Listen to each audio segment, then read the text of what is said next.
सबसे पहले आप सभी का बहुत बहुत स्वागत। आप देख रहे हैं न्यूज़ इंडिया और आप सभी को पता है कि भारत G20 की मेज़बानी कर रहा है और कल से इसकी शुरुआत होगी। ये जो कार्यक्रम है ये भव्य है, बड़ा है। हम सबको पता है कि G20 विश्व का वैश्विक इतना बड़ा संगठन है जिस पर निगरानी देश ही नहीं बल्कि विदेशों में भी तमाम लोगों की, जो बड़े लोग हैं वैश्विक जमघट के, उनकी नज़र होती है। और साथ ही हर साल ये ऑर्गेनाइज होता है, इसे किया जाता है। हर एक देश अलग अलग साल इसे करते हैं और ऐसे में अभी विश्व भर में क्योंकि भारत मेजबानी कर रहा है तो चर्चा का विषय भी है कि भारत कई सारे मुद्दों पर G20 में इस बार बातचीत करेगा। किन मुद्दों पर बातचीत करेगा, क्या विषय होंगे, आर्थिक और वैश्विक तमाम ये चीज़ें तो हैं ही। शेरपा, ये दो भागों में हम बांटकर G20 को देखते ही हैं, लेकिन इसके बावजूद और कौन से विषय होंगे जिन पर बातचीत की संभावना है, बातचीत होगी और भारत ने अपनी तरफ से क्या कुछ इनिशिएटिव्स किए हैं। तो आज हमारे साथ बातचीत करने के लिए इस पूरे G20 के मुद्दे पर हमसे बातचीत करेंगे हमारे साथ मौजूद हैं मिस्टर कमल किशोर जी, जो कि नेशनल डिज़ास्टर मैनेजमेंट के HOD हैं और साथ ही इसके मेंबर भी हैं, अध्यक्षता भी कर रहे हैं। और disaster risk reduction working group जो है कि हम आपदा कैसे कम कर सकते हैं, उसके लिए भी G20 में इन्होंने अपनी सहभागिता दी है। हालांकि ये पूरा जो संगठन है आपदा प्रबंधन प्राधिकरण का, ये प्रधानमंत्री की देखरेख में होता है, लेकिन किस तरीके से होता है उस पर हम बातचीत करेंगे। G20 में इस बार भारत अपनी तरफ से क्या मंत्र पूरे विश्व को देने वाला है, इस पर बातचीत करेंगे। सबसे पहले सर कमल किशोर जी, आपका बहुत बहुत स्वागत। और मेरा पहला सवाल आपसे यही होगा कि इस बार G20 में क्या कुछ खास हम करने जा रहे हैं, और दूसरा क्योंकि हम आपदा प्रबंधन प्राधिकरण पे बात कर रहे हैं तो G20 में इस बार हम इस पूरे ग्रुप की तरफ से पूरे विश्व को क्या मंत्र देंगे? देखिए, पहली बार G20 के प्लेटफॉर्म पे आपदा प्रबंधन के विषयों को लाया गया है भारत की अध्यक्षता में। जैसा कि आप जानती हैं, हमारे प्रधानमंत्री खुद इस विषय में बहुत रुचि लेते हैं। कुछ वर्षों पहले उन्होंने एक 10 सूत्री एजेंडा दिया था डिजास्टर रिस्क रिडक्शन या आपदा प्रबंधन और आपदा न्यूनीकरण के लिए। तो उसी कड़ी में ये निश्चय किया गया भारत सरकार द्वारा कि क्यों न हम आपदा प्रबंधन के विषयों पर G20 के पटल पर भी रखें। और इसमें हमने पिछले साल अगस्त सितंबर के करीब हमने ये चर्चा शुरू की।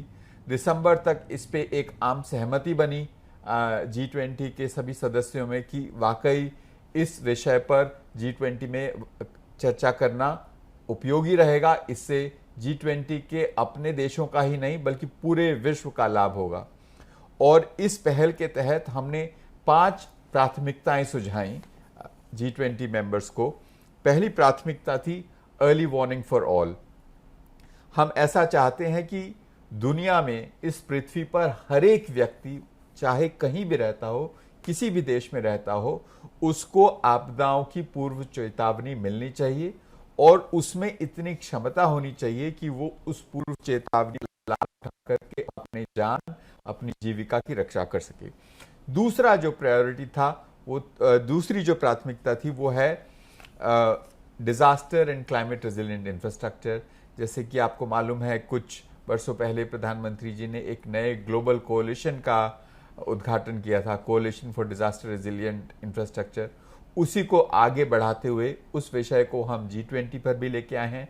तीसरा था नेशनल फाइनेंसिंग फ्रेमवर्क, कि वित्तीय ढांचा हमारा कैसा हो कि हम आपदा प्रबंधन की सभी पहलुओं पर ठीक से काम कर सकें। चौथा था कि हम कैसे जो आपदाओं के बाद पुनर्निर्माण होता है उसमें क्या तकनीक लाएं। कैसे हमने गुजरात का जो भूकंप आया उसके बाद जो हमने पुनर्निर्माण किया, या उड़ीसा में जो आपदाएं आई उसके बाद जो पुनर्निर्माण किया, उसके आधार पर हम कैसे एक नई प्रणाली बनाएं जिससे कि जब पुनर्निर्माण हो तो वो पहले से बेहतर हो, ताकि आने वाली आपदाओं को वो ठीक से झेल पाए। और पांचवा जो था, कैसे हम इकोसिस्टम बेस्ड अप्रोचेस, मतलब प्राकृतिक संसाधनों से जुड़ी हुई जो हमारी प्रणालियां हैं उनका इस्तेमाल करके कैसे हम आपदा प्रबंधन में उनका इस्तेमाल करें। जैसे कि इस साल मार्च अप्रैल में बजट में माननीय वित्त मंत्री जी ने एक घोषणा की थी कि हम एक मैंग्रोव्स मिशन चलाएंगे। तो हम सभी तटीय इलाकों में जहां हमारे यहाँ मैंग्रोव्स हैं उनका संरक्षण करेंगे, उनका संवर्धन करेंगे। लेकिन अब हम उसको कैसे इस्तेमाल करें कि उसकी वजह से जो तटीय इलाकों में चक्रवातों से यानी साइक्लोन से या सुनामी से या फ्लैश फ्लड से या स्टॉर्म सेल से जो नुकसान होता है उसको कम कर सकें। तो ये 5 प्राथमिकताएं थी। इसके ऊपर हमने 3 मीटिंग्स की। पहली मीटिंग गांधीनगर में, जिसमें हम गांधीनगर की मीटिंग के बाद सभी G20 देशों को भुज लेके गए और हमने अपना भुज का काम दिखाया उनको।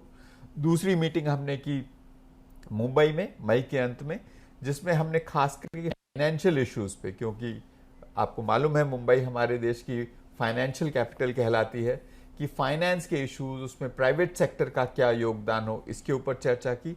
और तीसरी और आखिरी मीटिंग हमने चेन्नई में संपन्न की जुलाई के अंत में, और इसके आधार पे एक विस्तृत आउटकम डॉक्यूमेंट बनाया कि क्या क्या एरियाज होंगे इन सभी 5 प्राथमिकताओं में, जिसमें G20 के देश मिलकर के काम करेंगे। और सिर्फ अभी नहीं, हमारी अध्यक्षता में नहीं, अगले 2 सालों तक, जब हमारे से प्रेसिडेंसी जो है ब्राजील के पास जाएगी, फिर साउथ अफ्रीका के साथ जाएगी, तो मैं ये कह सकता हूं कि हमने आपदा प्रबंधन की जो चर्चा है G20 के संदर्भ में, उसकी एक बहुत मजबूत नींव रख दी है, जिससे G20 देशों का फायदा होगा ही, इसके अलावा दुनिया के और देशों का भी फायदा होगा। ठीक है, मजबूत नींव की बात कर रहे हैं आप, और साथ ही इसमें कई सारी कड़ियां भी जुड़ती हैं। साल 2005 में आप सभी को याद होगा कि आपदा प्रबंधन प्राधिकरण की स्थापना हुई थी, और साथ ही कई सारे चेंजेस समय के साथ साथ किए गए हैं इसमें।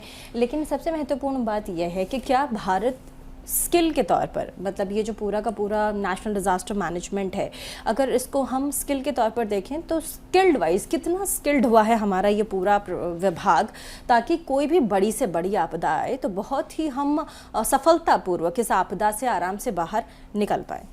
देखिए, मैं 3 चीज़ें रेखांकित करना चाहूँगा यहाँ।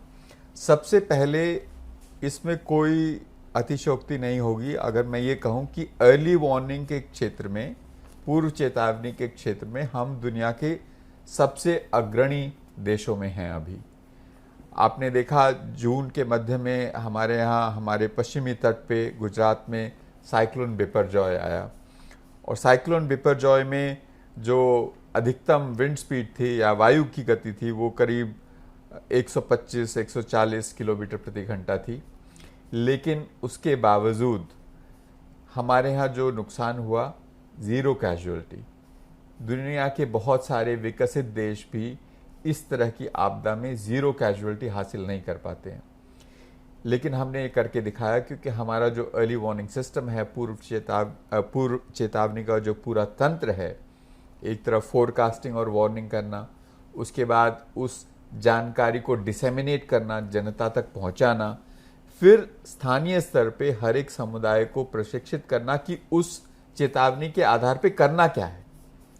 तो इस पूरे प्रणाली को हम सुदृढ़ कर पाए। हमें और भी करने की जरूरत है। अभी हम जान के नुकसान को कम करने में सक्षम बने हैं, सफल हुए हैं।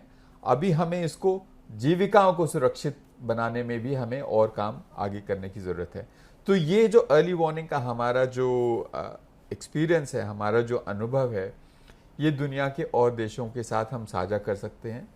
और देशों ने भी अच्छे अच्छे प्रयोग किए हैं जो सफल रहे हैं। मैं कहूँ तो बातचीत शायद विदेशों तक इसकी जी, और हमने बहुत अच्छे से इसे टैकल किया। जब हमने जुलाई में मीटिंग की तो हमसे ये अनुरोध किया गया कि हम इसके ऊपर एक खास प्रदर्शनी लगाएं G20 देशों के लिए। तो चेन्नई में हमने इसके ऊपर एक छोटी फोटो एग्जीबिशन, चित्रों की एक प्रदर्शनी लगाई कि हमने क्या क्या चीज़ें की, पूरी उसकी कहानी क्या है, कैसे हम 0 कैजुअलिटी के लक्ष्य को हासिल कर पाए। लेकिन जो अभी हमने साइक्लोन में किया है, ये हम और आपदाओं के लिए भी करना चाहेंगे।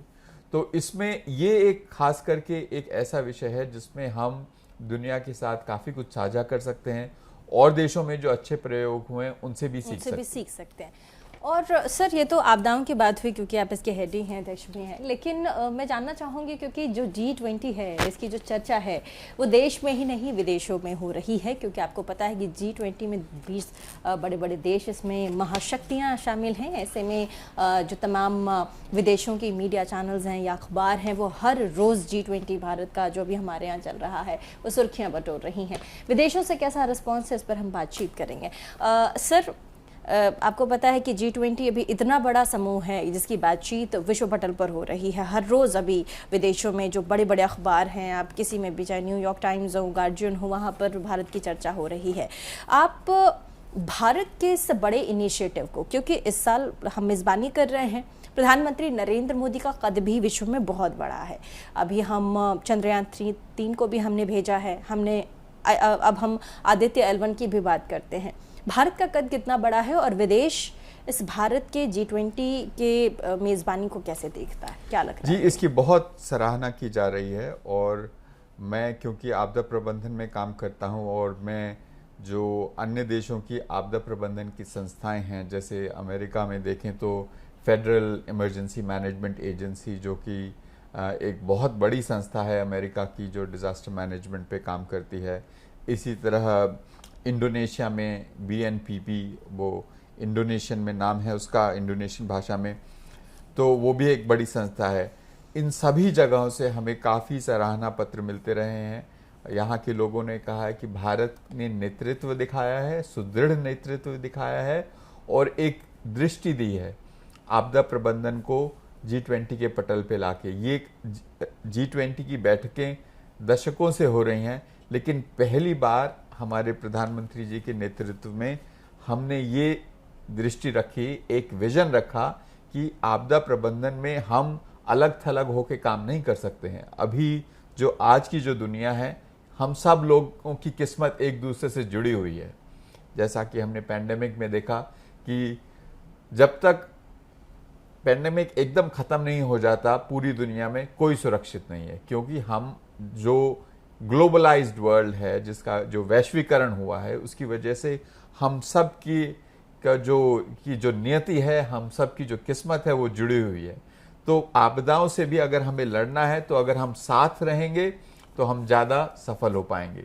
तो इस दृष्टिकोण को आगे रखते हुए जो हमने ये ग्रुप शुरू किया, जो 5 प्राथमिकताएं तय की, इसकी काफ़ी सराहना की गई है और इससे काफ़ी उत्साह बढ़ा है कि इंटरनेशनल कोऑपरेशन से, अंतर्राष्ट्रीय सहयोग से जो हमारी सामान्य समस्याएं हैं, जो कॉमन प्रॉब्लम्स हैं, हम उसको मिल करके हम उसका मजबूती के साथ निवारण कर सकते हैं। सर, हम अगर आपदा की बात करते हैं तो ऐसे में अभी हालिया समय की अगर हम बात करें, आपने बिपरजॉय का बताया कि हमने 0 कैजुअलिटी पे पूरे उस भयंकर तूफान से हमने निजात पाया है। लेकिन सर, इसी साल हिमाचल प्रदेश में भी जिस तरीके से आपदा आई, 10,000 करोड़ रुपए के नुकसान के बारे में वहाँ के मुख्यमंत्री बात करते हैं। कई बार प्रधानमंत्री से भी वो मिले, एक समिति उन्होंने बनाई है और उन्होंने कहा कि आगे से हम कोशिश करेंगे कि इस तरह की आपदा हिमाचल प्रदेश को ना झेलनी पड़े। ये आखिर हिमाचल प्रदेश में ये स्थिति कैसे आ गई? इसका कारण क्या है? क्या ये समय रहते हम उसे रोक सकते थे? देखिए, इसमें इसके 2 पहलू हैं। एक पहलू तो ये है कि जलवायु परिवर्तन की वजह से बहुत सारे जो हमारे देश के हिस्से हैं, वहाँ पर उसका प्रभाव आपदाओं के नए स्वरूप, नए प्रारूप के रूप में हमें देखने को मिल रहा है। ऐसा हो सकता है कि किसी राज्य में या देश के किसी हिस्से में पूरे वर्ष का जो बारिश है, जो वर्षा है, वो उतनी ही है, लेकिन वो कम समय में हो रही है। तो मतलब कम समय में उतनी ही वर्षा हो रही है। तो इसकी वजह से हमारा जो प्राकृतिक एनवायरनमेंट है, जो वहाँ का पर्यावरण है, उस पर काफ़ी स्ट्रेस है। अभी जो रेनफॉल इतना ज़्यादा हो रहा है कि ज़्यादा लैंडस्लाइड्स हो रहे हैं, फ्लैश फ्लड्स हो रहे हैं। तो इसमें कोई दो राय नहीं है कि ये जो आपदाओं का स्वरूप, प्रारूप बदल रहा है। लेकिन इसके साथ साथ हमें ये देखना होगा कि आने वाले समय में हम जो अपने विकास के कार्यक्रम करें, वो कैसे करें कि इन आपदाओं को झेलने में वो सक्षम हो सकें। अगर हम सड़क बनाएं तो कैसे बनाएं कि वो भूस्खलन से सुरक्षित रहें। हम अगर पुल बनाएं तो हम कैसे ये सुनिश्चित करें कि आने वाले समय में जो अत्यधिक वर्षा होगी वो उससे सुरक्षित रहें। और इस विजन को ही देखते हुए प्रधानमंत्री जी ने कहा था कि ये भारत के लिए नहीं, पूरे विश्व के लिए समस्या होने वाला है। और इसी का पूर्वानुमान करते हुए कोalition फॉर डिजास्टर रेजिलिएंट इंफ्रास्ट्रक्चर की स्थापना प्रधानमंत्री जी ने की। 2019 में जब उन्होंने इसकी बात की तो दुनिया के बहुत कम देश और बहुत कम गोष्ठियों में रेजिलिएंट इंफ्रास्ट्रक्चर की चर्चा होती थी। अभी ये कॉमन एक कॉन्सेप्ट बन गया है, तो इसी को और आगे बढ़ाने की जरूरत है। अगर हम इसको आगे बढ़ाएंगे तो हम आपदाओं से होने वाले नुकसान को भविष्य में कम कर पाएंगे। इससे पहले हमारी बात हो रही थी तो आपने कहा था कि G20 में इस बार हमने कई तरह की चीज़ें हैं जो पेश किए जाएंगे, खासकर हमने फाइनेंशियल टर्म्स, आर्थिक मुद्दों पर और वैश्विक पटल पर क्या बातचीत होगी उस पर बात की। लेकिन ऐसे में सर जो आपदा प्रबंधन है, आपने कहा कि हमने कई सारे विषयों पर आपदा के जिसमें हमने खुद काम किया है, स्किल्ली उससे फुल्ली टैकल किया है, हमारा उसमें अनुभव है प्रैक्टिकल, इसीलिए हम उसको इस बार G20 में भी हम साझा करेंगे। सबसे मेन जो मुद्दा, मतलब जो इन पूरे आपके प्रोजेक्ट्स में जिस पे आप बातचीत करेंगे उस पे क्या होगा, किन विषयों पर ज़्यादा फोकस होगा नेशनल डिजास्टर मैनेजमेंट? देखिए, जो G20 के संदर्भ में, क्योंकि G20 में वित्तीय विषयों पर, अर्थव्यवस्था के संबंध में ज़्यादा बात होती है, तो जो मैंने आपको 5 प्राथमिकताएं गिनाई, उनमें से जो तीसरी प्राथमिकता है हमारी कि हम कैसे जो आपदा से झेलने वाले देश हैं उनकी जो वित्तीय प्रणाली है उसको कैसे आपदा प्रबंधन के लिए अनुकूल बनाएं। हमने खुद अपने देश में पिछले कुछ सालों में ऐसा किया है, क्योंकि 2021 से पहले हमारे देश में जो वित्त आयोग से जो आवंटन होता था वो सिर्फ रिस्पांस के लिए होता था। आपदा आ गई तो उसके बाद हम रिस्पांस कैसे करेंगे। लेकिन अभी हमारे यहाँ जो सिस्टम है, हम मिटिगेशन के लिए भी पैसा देते हैं, मतलब कि आपदा आए उससे पहले कैसे हम अपने घरों को, अपने स्कूलों को, अस्पतालों को, पुलों को कैसे सुदृढ़ करें कि उनमें आपदाओं को झेलने की क्षमता बढ़े और नुकसान कम हो। हम रिस्पांस के लिए तो पैसा देते ही हैं, जैसे पहले भी देते थे। हम अभी रिकवरी और रिकंस्ट्रक्शन के लिए, पुनर्निर्माण के लिए पैसा देते हैं। अभी कैपेसिटी बिल्डिंग के लिए उसके अंदर एक नया प्रावधान है। तो अभी जो प्रणाली है, वित्तीय प्रणाली जो है, जो ढांचा है भारत में, वो कॉम्प्रिहेंसिव है, समग्र है, फुल्ली सपोर्टिव है और आपदा प्रबंधन के हर एक पहलू को वो टच करता है। ये सिर्फ रिस्पांस के लिए नहीं है। और ये चीज जो है और देश भी देखना चाहते हैं कि ये भारत ने कैसे किया है। अगर मैं सिर्फ रिस्क रिडक्शन की बात करूं, मतलब जो पैसा हम आपदा आने के पहले खर्च करते हैं अपनी क्षमता को बढ़ाने के लिए, आपदा न्यूनीकरण करने के लिए, तो डॉलर टर्म में $6 बिलियन हमारे यहाँ से वित्त आयोग से आवंटन है इन 5 सालों के लिए। ये दुनिया के गिने चुने देशों में ऐसा होगा। तो ये जो हमारा जो अनुभव है, जो हमने ये जो प्रयोग किया है, इसको औरों के साथ साझा करके, छोटे चाहे वो द्वीपीय देश हों या लैंडलॉक कंट्रीज हों या और ऐसे देश हों जो विकासशील हैं, उन सब के साथ हम साझा करके कैसे हम उनके सिस्टम्स को भी सुदृढ़ करने में उनकी सहायता कर सकते हैं और उनके अच्छे प्रयोगों से अपने देश में हम क्या कर सकते हैं इसके बारे में। ठीक है सर, आखिरी सवाल छोटा सा, क्योंकि हमारा समय भी बहुत कम है। नया क्या इस बार G20 में देखने को मिलेगा? देखिए, मैं 2 चीजें कहना चाहूंगा। एक तो ये है कि हमारी अध्यक्षता में जो G20 हुई है, प्रधानमंत्री जी के नेतृत्व में पिछले 1 साल से जो काम चल रहा है, पूरा पीपल ओरिएंटेशन। हम लोग जो है खास करके जैसे हमने जो आपदा प्रबंधन में भी जो गोष्ठियां की, उसमें हम उड़ीसा से लोगों के लेके आए, एक ग्राम प्रधान की वो कैसे साइक्लोन से बचने के लिए वो क्या करती हैं। हम इंडोनेशिया से लेके आए